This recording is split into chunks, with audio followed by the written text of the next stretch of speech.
site. Open until 6. Perfect. Perfect.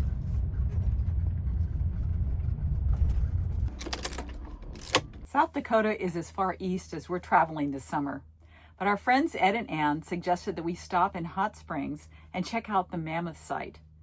Now, I had initially thought I'd found a campsite that was nearby.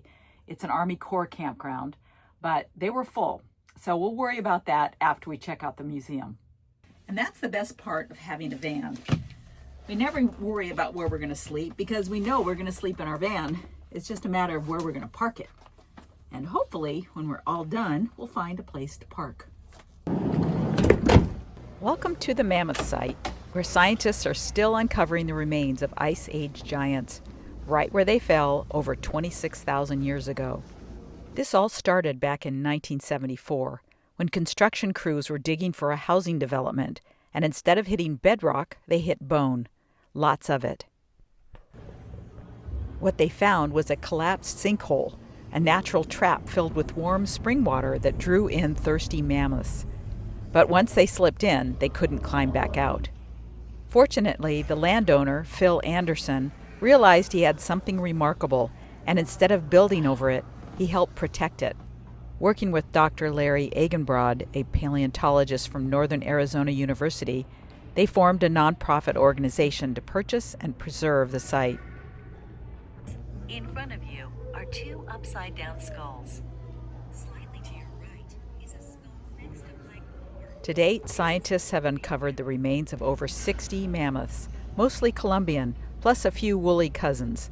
That's the largest concentration of mammoth bones in the world, all right here under one roof. And it's still an active dig site. You can actually see paleontologists working as you walk through. When you hear woolly mammoth, you probably picture a shaggy giant trudging through the snow. But here at the mammoth site, most of the bones belong to the Columbian mammoth, a warmer weather cousin of the woolly kind. Columbian mammoths were huge, standing up to 14 feet tall at the shoulder and weighing as much as 10 tons. That's about twice the weight of an African elephant. The woolly mammoths, a bit smaller and fuzzier, lived farther north where the cold demanded a heavy coat. This little baby's from Russia. The first mummified woolly mammoth baby. Wow. Oh, this one's from Siberia. Their famous tusks grew to over 14 feet long. They weren't just for show. Mammoths used them to dig through snow, fight rivals, and even help lift themselves up from icy falls. Mammoths share 99% of their DNA with the modern Asian elephant. Their hair could be over 3 feet long, with a thick undercoat for insulation. Their teeth were made for grinding tough grasses. A single molar could weigh 5 pounds. And the last known population of woolly mammoths survived in Wrangel Island off Siberia until about 4,000 years ago. Around the same time, the Egyptian pyramids were being built. And what happened to these giants? It's believed that a combination of climate change, shrinking grasslands, and overhunting probably pushed them over the edge about 10,000 years ago. So while mammoths once roamed nearly every continent except Australia and South America, today the only place to see them is in places like this, frozen in time beneath our feet. There are 2 Army Corps campgrounds around here, so we got a spot in the other one.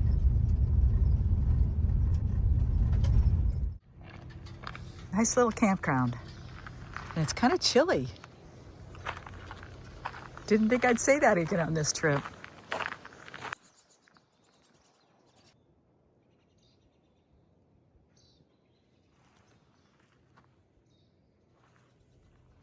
Been raining for the last few hours, and we're really glad we got a spot here.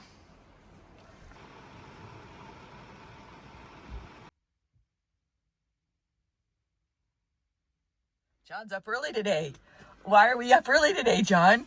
We're going to see Fort Laramie. Da, da, da, da, da, da. Should I tell you now that those colors don't go together? You can tell me anything you want. It don't matter to me. So what is your love affair with Fort Laramie? It's one of the best old-time radio shows that's available for consumption these days. It starred Raymond Burr as Captain Quince. And you listen to it practically every day. I think I've heard every episode 4, 5, 6 times. Nice campground. And as with all Army Corps campgrounds, the sites are perfectly level. Those guys know how to build a campground. We believe this town down here is Edgemont, which is the last town on the Mickelson Trail where we were, was that 2 years ago? Or was that last year? It was last year. That's right, last year. Yeah. There's the trail right there. Going right past that bunch of cars. I think they're still there. What the heck is that? Oh, here comes another one. Some kind of something. Some kind of something. Yep. Man, it's gonna slow down some people. That thing is wide. Look at that.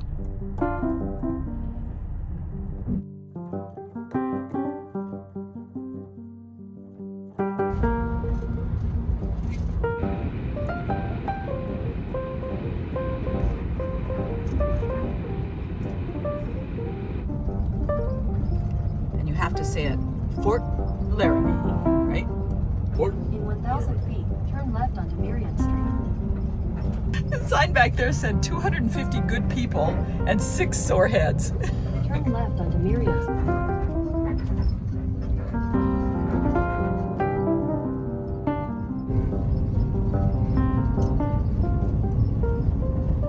Yep.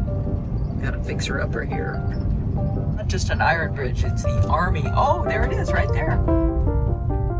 Okay. You can walk across it. We'll do it on the way back.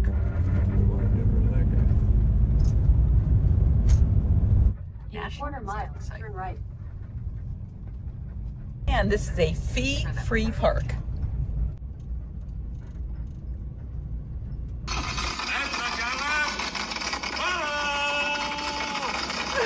John was ready, quick on the draw. So we're reading this sign here where the vegetable garden used to be. And John said there's a whole episode on Fort Laramie just about the scurvy. It's scurvy. I'm in, Major. If we can't get them the right food, they'll die, Captain.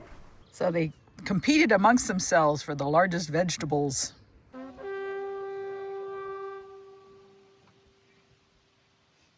When you stand here at Fort Laramie, it feels like you've stepped into a time capsule. You can imagine the sound of horses' hooves, wagon wheels, cavalry bugles, and black powder muskets.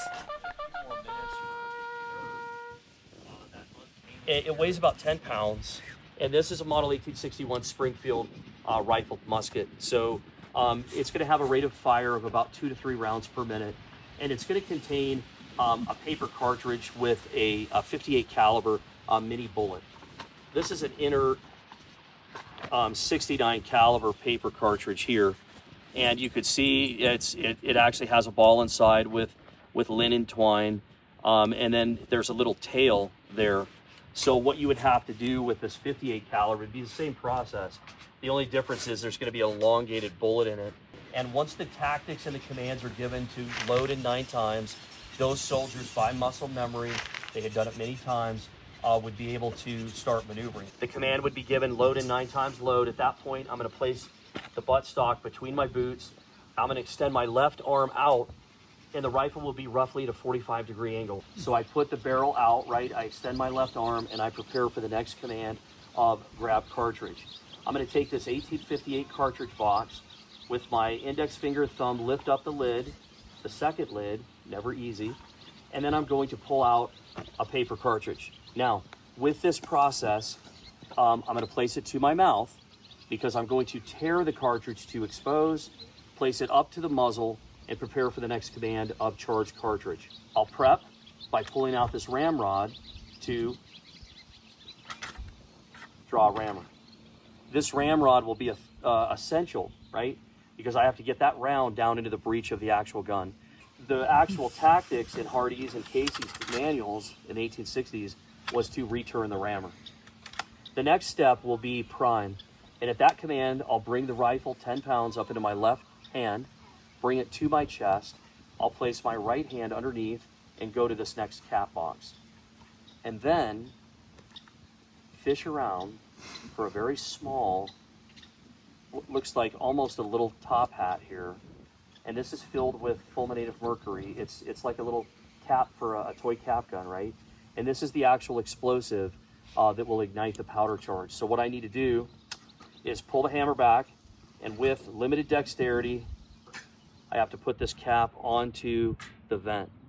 It's gonna fire gonna be a brass casing in the 1880s.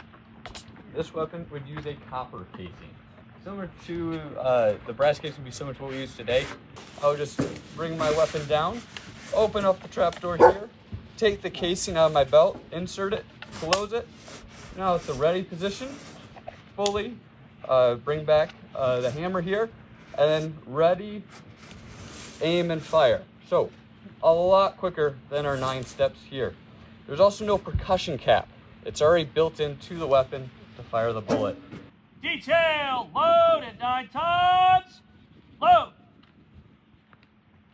Handle cartridge. Tear cartridge. Charge cartridge. Draw rammer. Ram cartridge.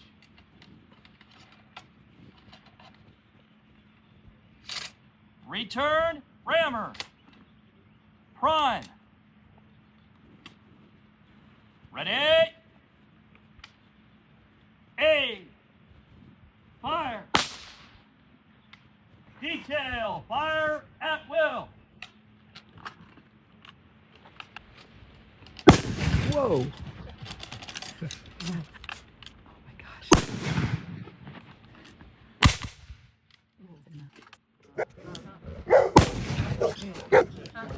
Even fire out. Whoa. 4th of July.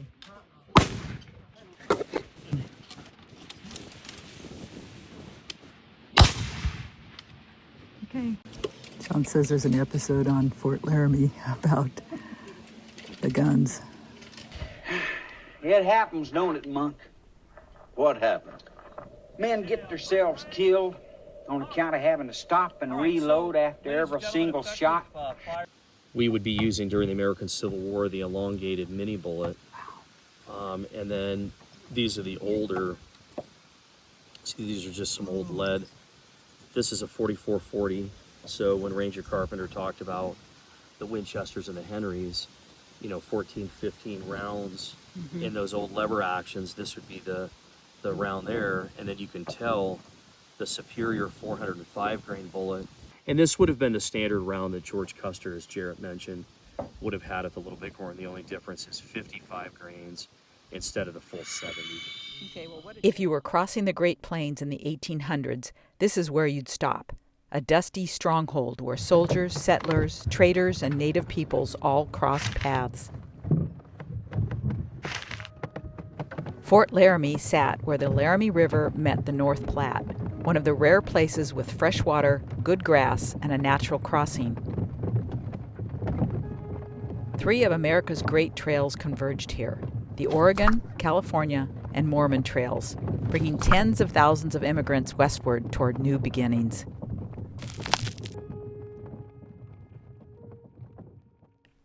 The story began in 1834 when fur traders built a wooden stockade called Fort William.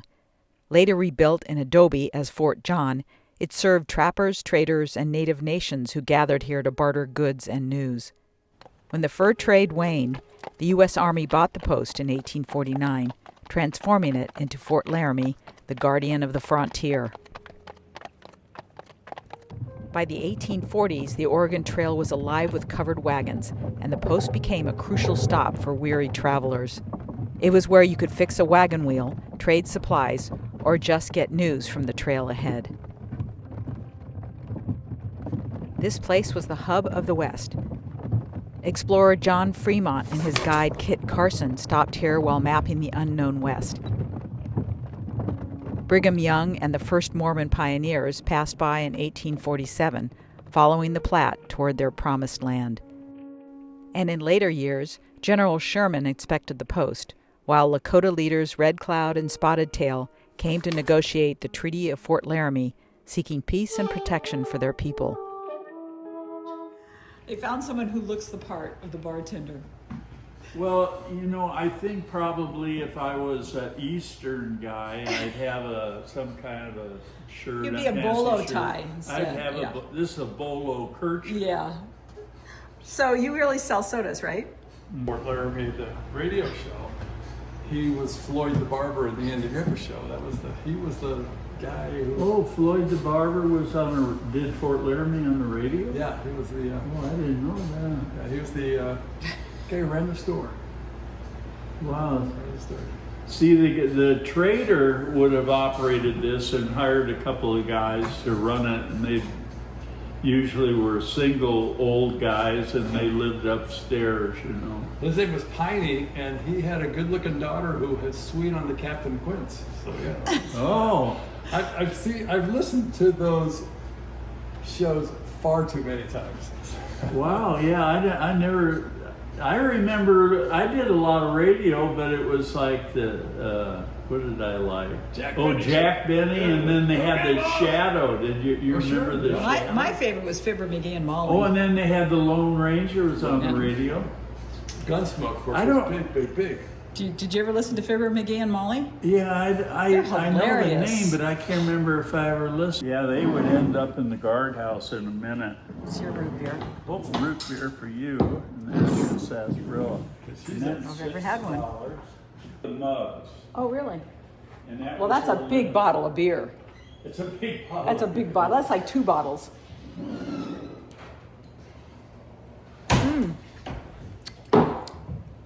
I like it.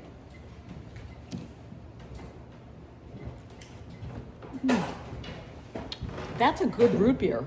It's Hank Whiteheart's. That's a good one. At its height, hundreds of soldiers were stationed here. The fort had barracks, a bakery, blacksmith, sutler's store, and officers' homes with fine touches, including wallpaper, pianos, and even gardens. My husband's rank gave him better quarters than many of the other officers had, even if they consisted of 6 rooms, poorly constructed. With good stoves and plenty of wood, we could keep comfortable in our living room at least. The precious sack of potatoes was covered with a buffalo robe and placed near the stove in the living room each night. Now turn right.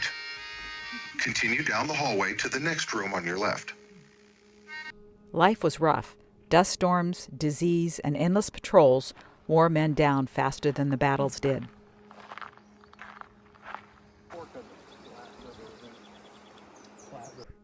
But the world was changing. The iron rails of the Transcontinental Railroad replaced the wagon road, and the frontier moved on. By 1890, the soldiers packed up, the bugle sounded for the last time, and Fort Laramie was left to the wind and the prairie grass.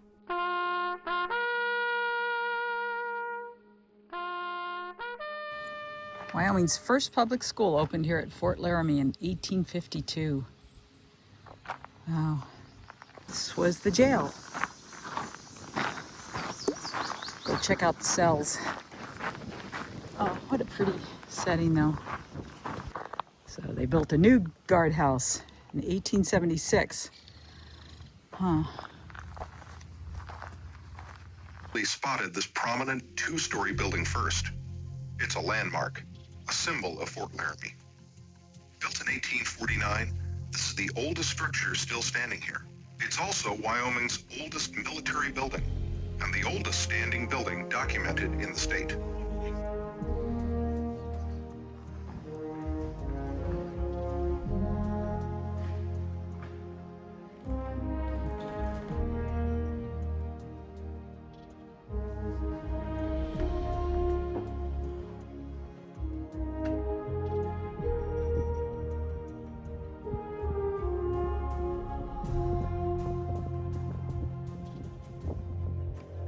And their families lived on both sides of this building.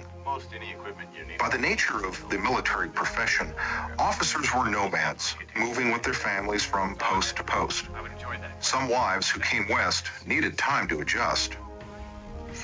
Oh, there you are. I wondered where you'd gone. Now, come with me directly. I have you seated next to a Mr. Sagan. He's a very... Even at this isolated post, officers' wives were expected to entertain guests in style. Here's your bakery, John.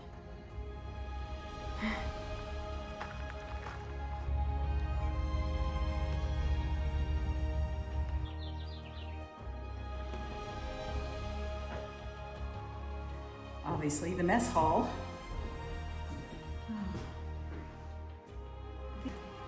About 50 beds up here. This is the fifth, so this was the cavalry mess and barracks. Had to bake one loaf of bread a day per man. They had as many as 700 people here at their peak. 700 soldiers at their peak. That's huge. They had to bake one loaf of bread for each man. And then, almost a century later, the fort came alive again through radio. In 1956, CBS brought the fort back to life as a dramatic radio series. It starred Raymond Burr, yes, before Perry Mason, as Captain Lee Quince, the hard-edged but fair cavalry officer in charge of Company G. The show only ran 22 episodes, but it captured the grit, loneliness, and duty of frontier life like few others. So while actors were performing in Hollywood studios, the actual parade grounds, officers' quarters, and crumbling adobe walls were being saved for future generations, like us. As you walk the grounds, listen for the clang of a blacksmith's hammer, the tapping on a telegraph key, or the crackle of a radio broadcast, filling American living rooms with the sound of the frontier.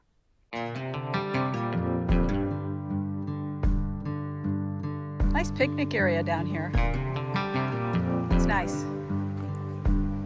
Okay, John, did you get your Fort Laramie fix? I am. You're fixed. Captain Quince. Okay. Now you kind of inspired me to start listening to him. It's kind of like you become Ahab. You know, like it's my Moby Dick right here. And it's hard to believe that the radio show only lasted for a year. 40 episodes. 40, and then the actors who did the voices went off and did TV. If you come here and you don't like dirt roads, then don't get back to the highway by turning left, because it's probably a 7-mile dirt road to Guernsey. We were there 3.5 hours. Wow. But we had lunch. We got there at 11 and it's now 2:30. This thing is so washboardy. We're gonna turn around, go back the other way.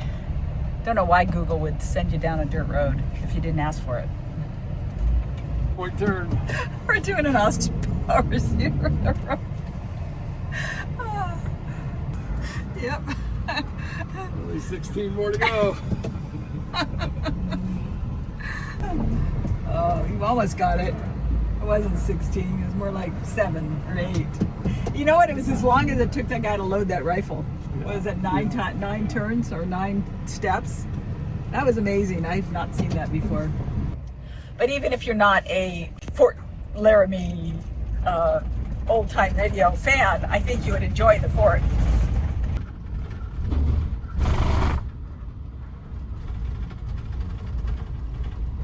I can't imagine 6 miles of that washboard.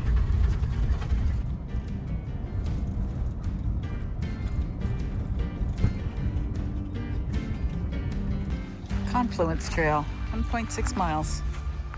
It's a national recreation trail. But we're going to go across the bridge. Check it out. Wow. Wow, the water came all the way up to here? That's amazing. Bridge was $15,000 to construct. The guy at the one of the rangers at the park said this thing was between 3 inches and 60 inches deep. Not that deep, but it must have been muddy as heck. And look at the swallows. Man.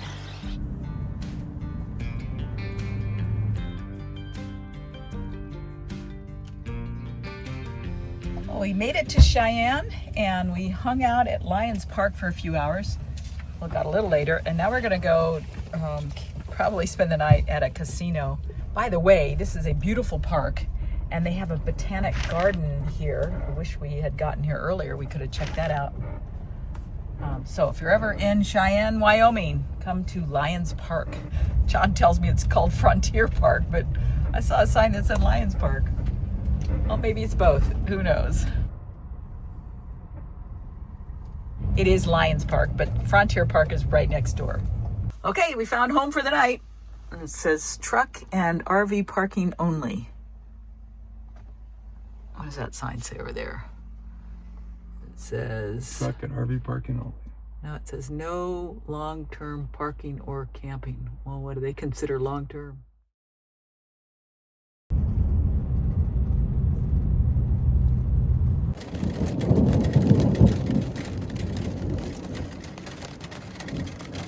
John didn't want to do this, but it's a national park. It's not going to be hard. It's just the old Fall River Road that's dirt.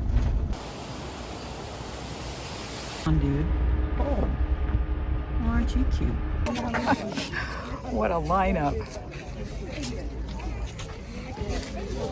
7,620 feet. Oh, I'd love to go beyond, but I can't.